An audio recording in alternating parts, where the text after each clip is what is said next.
What do you say, baseball fans? Rye Bread talking baseball, episode 26. The streak continues. I'm so cold.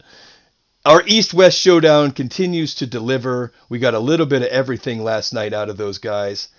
But I got to start with that parlay bet we made yesterday when I explained why I took the Rangers and the Dodgers together because the number was good.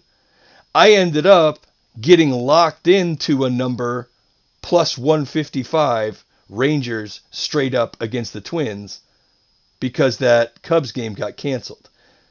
That doesn't seem right. It seems like you either keep the number or you push. If I wanted Texas at 155, I would have taken that. So my betting history kind of illustrates that I intentionally passed on Texas at 155. Yet with that cancellation, my bet automatically reverts into a straight up bet, Texas plus 155. And this is my first foray into internet online gambling. All of my sports betting has been offline. In an offline scenario, at least in my socialization, this is an automatic push. Unless you get with the guy and say, okay, just make it straight up. You never lock somebody into a bet that they didn't make. I didn't bet that. If you're in a multi-team parlay and one of them gets postponed, I think you just recalculate and do it. But if your bet ends up, due to cancellations, being just a straight bet that you passed on initially, that's a bad policy. And to their credit, Barstool's support and their interface is easy to use. And the people have been as helpful as they can be. Their hands are tied on that. Barstool's pretty good about cutting through BS. I think it's only fair that if you have a parlay bet that turns into a straight bet that you clearly passed on intentionally, you shouldn't be held hostage to that bet. And my argument is weakened by the fact that Texas lost. But had Texas won, I'd be bent that I didn't get my 288 because that Dodgers outcome was so likely. That's why it's in there. So I feel like I got held hostage and put into a bet. I'm glad it's only $5. So I'm off the parlays now. I don't think that's a good policy. I'd love to hear some constructive pushback on that. I don't know how you can have it both ways. It's like you get your cake and eat it too there. Either you keep the number and you deliver, or you push the bet because I didn't want Texas plus 155, or I would have taken Texas plus 155. Strange one. But let's get to the new action. I'm not stopping. Ain't nobody gonna slow me down. Oh no. Well, every outcome has slowed me down this week. But Houston plus 32 run differential at this point. They're hot. To me, they're the toughest win. You can't count on beating Houston ever. They're so good. The Dodgers and Houston, I think, the most complete teams right now. Houston just looks so terrifying. And I like Greinke against Ramon. That lineup for Houston's just so dangerous. And they're relentless. I think the even money kind of look on that game makes it worth it. I think it's likely that Houston wins that game. The Yankees are not performing like they look on paper yet. They're starting to come around. But they've cleaned up on some weaker teams, and now Houston's coming to town.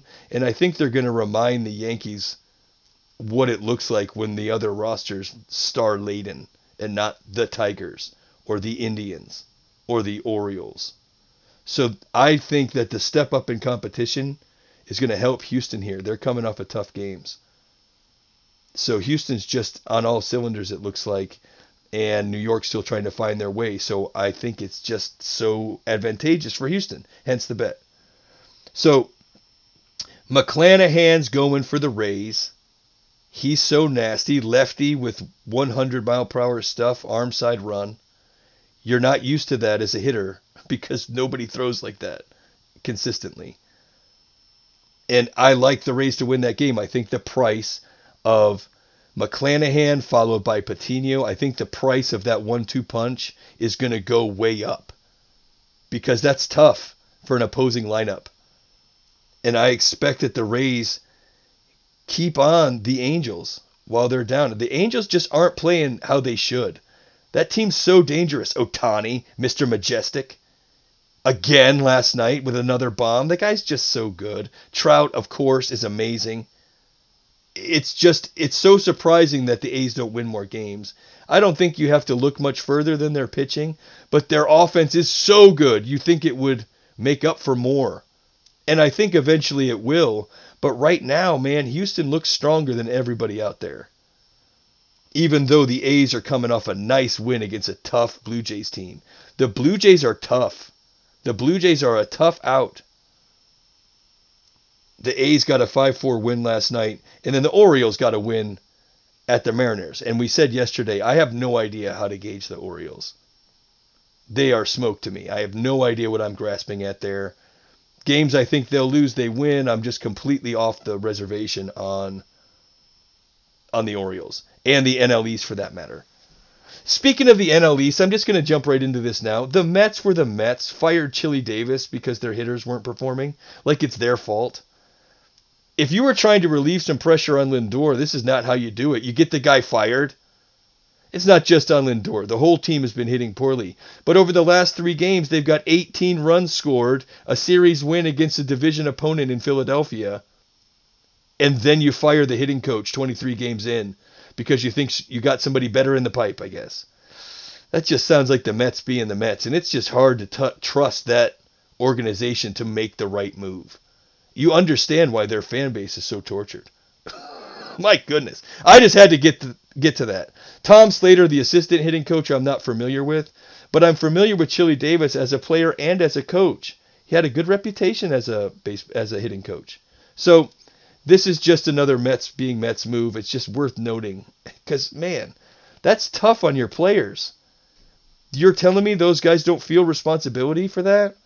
Lindor's looked loose despite his struggles. This isn't going to help that. My goodness, man. It just seems like a poor, short-sighted move. But to be expected, I guess.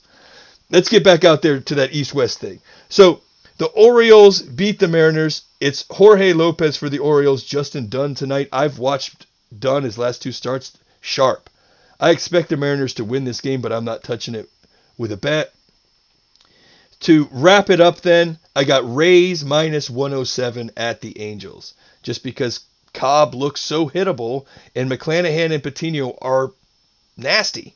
The Rays' bats looked alive, and I don't think the Angels have the pitching to hang right now. Their lineup's still really dangerous. That's going to be a great game again. And I expect this A's game tonight. A's is not going anywhere. Right? These are the type of games that you can expect. We got a little bit of everything. The A's and the Jays play an awesome tight one. The Rays win behind their ace like they're supposed to. And then the Orioles give you a little surprise and beat a team they're not supposed to. So it's a little bit of everything that I'm looking for in this East-West showdown. And it's just 100% on display here. You win behind your ace. Glasnow was looking sharp, even though we've tried to strike somebody out on 2 strikes. That was awesome. And then he caught a red-hot shot. Glasnow's just the man, the horse, if you take my meaning. And then this Laureano, you can't take your eyes off Laureano if I didn't mention it before. 3 consecutive days with a bomb and doing it in the field with the arm, with the legs. Laureano is on fire, and he's an exciting player. The A's are going to be there, of course. Don't be surprised when the A's are there. But that's why I'm following this as if they're all in one division, because it's going to be that close at the end. Very exciting things left to play out. And don't forget, the Giants are in first place in the NL West. I don't want any hate mail from the Birdman of Itaewon. I understand that the Giants are in first place, and I am a little bit surprised by it. I think most of the in the know crowd predicted that it would be LA and San Diego just battling it out up there, but here we are in May, and the Giants are still there. And of course, the Diamondbacks keep winning. I saw on Wake and Rake the difference between West Coast and East Coast baseball right now is pretty vast. A lot of the good baseballs heading out west these days. We'll see how that plays out as the season goes forward, but I don't see it changing anytime soon. These look like exciting races heating up out here, East and West. So that'll be it for today. Remember, if you want a steak, Bascom's Chop House. It's Clearwater, Florida. Best steak, best wine list. It's not my opinion. These are the awards that they win.